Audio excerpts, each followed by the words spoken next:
প্রতি বৃহস্পতিবার সন্ধ্যাবেলা আমি লক্ষ্মীর পাঁচালি পরে পূজা দিই। এমনি সকালবেলা স্নান করে ঘট বসিয়ে পূজা দিই, আর সন্ধ্যাবেলা লক্ষ্মীর পাঁচালি পরে পূজা দিই। ওই ছোট্ট একটা ভিডিও তোমাদের সাথে শেয়ার করতে এলাম। তো আমার মতো কারা কারা প্রতি বৃহস্পতিবারে পূজা করো, তো কমেন্ট করে একটু জানাও। তো আমি একটা কথা বলবো তোমাদেরকে, যে প্রত্যেকটা বিবাহিত মেয়েদেরকে লক্ষ্মী ব্রত করা উচিত। আমি যেদিন থেকে লক্ষ্মী ব্রত শুরু করেছি সেদিন থেকে আমার লাইফে অনেক কিছু চেঞ্জ হয়েছে। অনেক বড় বড় প্রবলেম সলভ করেছি আমি। আর মা লক্ষ্মীর কৃপা রয়েছে আমার উপরে, এটা আমি মানব।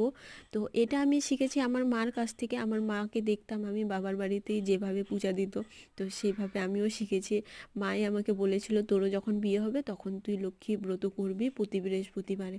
তো ওই মার কথা রেখেছি আমি, তাই আমি লক্ষ্মী মাকে বাড়িতে নিয়ে এসেছি আর প্রতি বৃহস্পতিবারে নিয়মিতভাবে পুজো করি। তোমরাও করে দেখো, লাইফে অনেক কিছু চেঞ্জ হবে।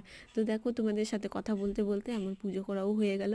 তো আর সন্ধ্যাবেলা হালকা করে খিদে পাচ্ছিল, তো তাই একটু চা বানিয়ে নিলাম। চা খেতে আমার খুব ভালো লাগে। আর আর আমার বর হচ্ছে চা খেতে একদম পছন্দ করে না, আমার অপোজিট।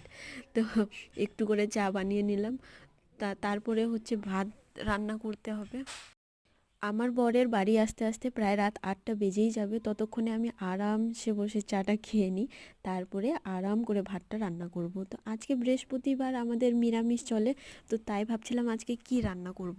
তো বাড়িতে এমনি তো কিছু ছিলই না, তো ভাবলাম আজকে সিদ্ধ ভাত করব। আর রাতের বেলা না কিছু খেতে ইচ্ছা করে না, আর এখন যা ঠান্ডা পড়েছে এই ঠান্ডায় ভাত তো খেতে ইচ্ছা করে না, খালি রুটি খেতে ইচ্ছা করে। কিন্তু ওই অলসতার কারণে রুটিও বানাতে ইচ্ছা করে না, তাই শর্টকাটে ভাত রান্না করে দিই।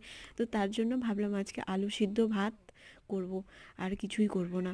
আর তার মধ্যে নিরামিষে আর কি খাবো, ওই রাতেরবেলা ওইটুকুই খেয়ে শুয়ে পড়বো। তো তাই ভাবলাম যে চলো আজকে খালি সিদ্ধ ভাত রান্না করব। তো তারপরে দেখো, তোমাদের সাথে কথা বলতে বলতে আমার চা খাওয়াও হয়ে গেল। তো চলো, তোমাদের সাথে আবার দেখা হবে পরের ভিডিওতে। ভালো থেকো, সুস্থ থেকো।